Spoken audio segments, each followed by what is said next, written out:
So there's been a social media debate between the people of Abia and then the people of Enugu on whose governor is performing better, and then a lot of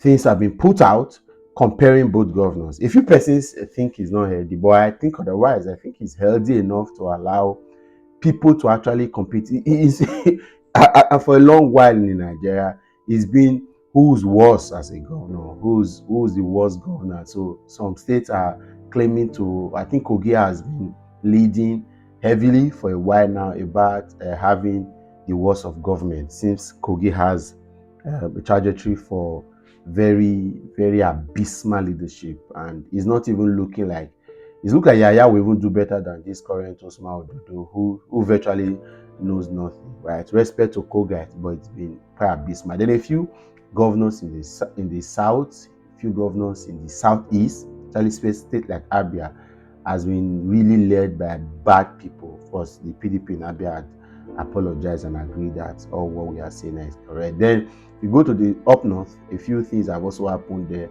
that has quite been very disgraceful, right? I personally think that it's healthy to allow people to have that conversation, but that is not the crux of this conversation. The truth is, I remember quite honestly when the obedient movement was heavy during the 2023 general elections, and it was so loud. A lot of persons have indicated why the Labour Party would sweep out all especially in the southeast where it was heavy. The obedient movement was actually heavy at that time. It was quite heavy, and then I remember doing a video where I insinuated this, like I said now, and then somebody that I truly respect and honor, a major inspiration, called me up and said, "Okay, I know that the APC and PDP have not done well in Nigeria, considering all the humongous resources that have been allocated to them to fixing the country, the state, and the local government in that order. But then we should not allow this current movement to lead us into absorbing or putting people in offices they are not prepared for. Again, with what is happening in the National Assembly, what he has said may just be true. But that time I wasn't going to listen. Then he particularly mentioned Peter Ndubisi Mbah of Enugu State, being an upright man that he is read and known about, and he thinks that the obedient movement should rather support someone like that, because even though he was flying the flag of the PDP, he thinks that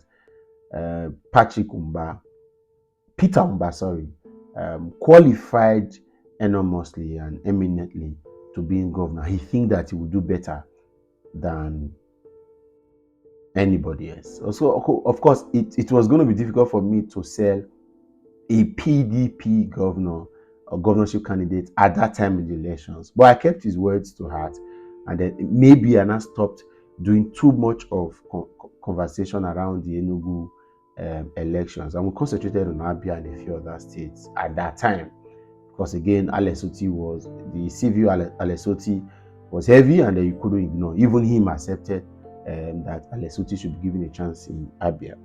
So moving forward, it was Uchemba that announced a video of his where he was being dragged for supporting a PDP governorship candidate as against the interest of Nigerians to sack the PDP and APC everywhere in the country. So I saw that video of Uchemba, and then it interested me. So I went to check other videos he has made. And Williams said he had a relationship with Peter Mbah, and he thinks Peter Mbah was best for Enugu.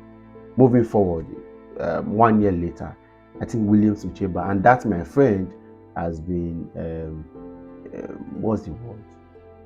Has been trying to get the word for it. Seems like they have been vilified, and they were right anyway. And then to see that this conversation of Alex and Peter Mbah is in public space means that Peter has also done well, and then in infrastructures, in workers' welfare, in quality reforms. Okay, it's a long journey, right? But that you have concentrated on having your first year to at least have tangible solutions to the problems of the people is something that is worth the while and respected. And that is what made up the crux of my interest for the Edo elections. As much as we're all done with the PDP, I can say this for free, right? Very few persons have actually lashed out at Governor Baseki the way I've done in the past few years. For the APC to have contacted me, it meant that they could sense some level of anger against the governor. And it wasn't really because he had failed, like I said. Oh, yes, there was so much to have done. He was a technocrat. He politicized a few things, committed some errors and blunders in certain things. Of course, he also has some sophisticated solutions, and then maybe some basic challenges were not handled. All that can be, I will say it, however. But then I've looked at the personality of the three, or the three main contenders for the governorship of Edo State. And then I was able to remember the echoes of the words of that my friend at that time to say, let's not, because we want to change governance and give it to people that are not qualified. I want to see in the National Assembly, right, with all these people we send there, even the back rider from Kaduna, the senator representing Edo South had no chance. He had less than 5 big balls in Edo State. Had no political godfather pushing him. Probably had no sponsor in the election, but he got it on a platter of gold. And I'm worried that I'm here to see him again. People say I should take it easy on them. They are first timers and they are working on eggshells and a lot of politics are involved. No wahala.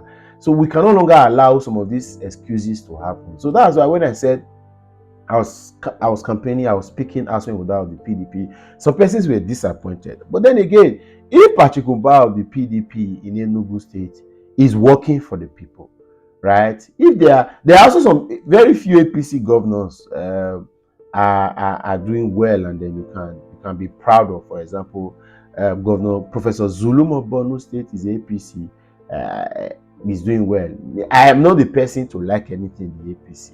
APC seems to me as evil, barbaric, and wicked. But if you states would think otherwise, the new Benue governor is also from the APC, the Reverend Father Hyacint. So I don't know. I've not been able to go through and see how much of performance he's doing. One of the best governors this country has produced is Barrister Babatunde Fashola, the APC from Lagos State. So a few times, somebody saying a connection, they see good people for APC. If you need to see better person for APC, you will need to be connected sometimes on divine providence and angelic ministration for you to see. However, that's what I think.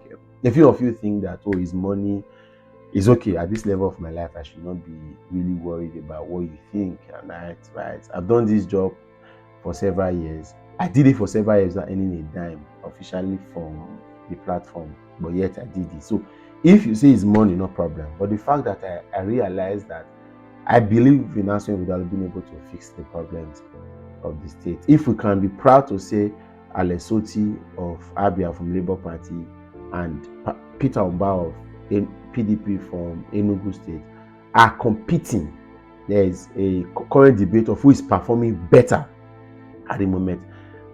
Regardless of who wins, it shows that something good is happening. Something good can also happen in that regard in Edo State. And that's why Asue Ighodalo strikes me as the man that carries the CV, the qualities, the empathy, the professionalism, and the capacity to deliver good to the Edo people. For any reason, let's say it.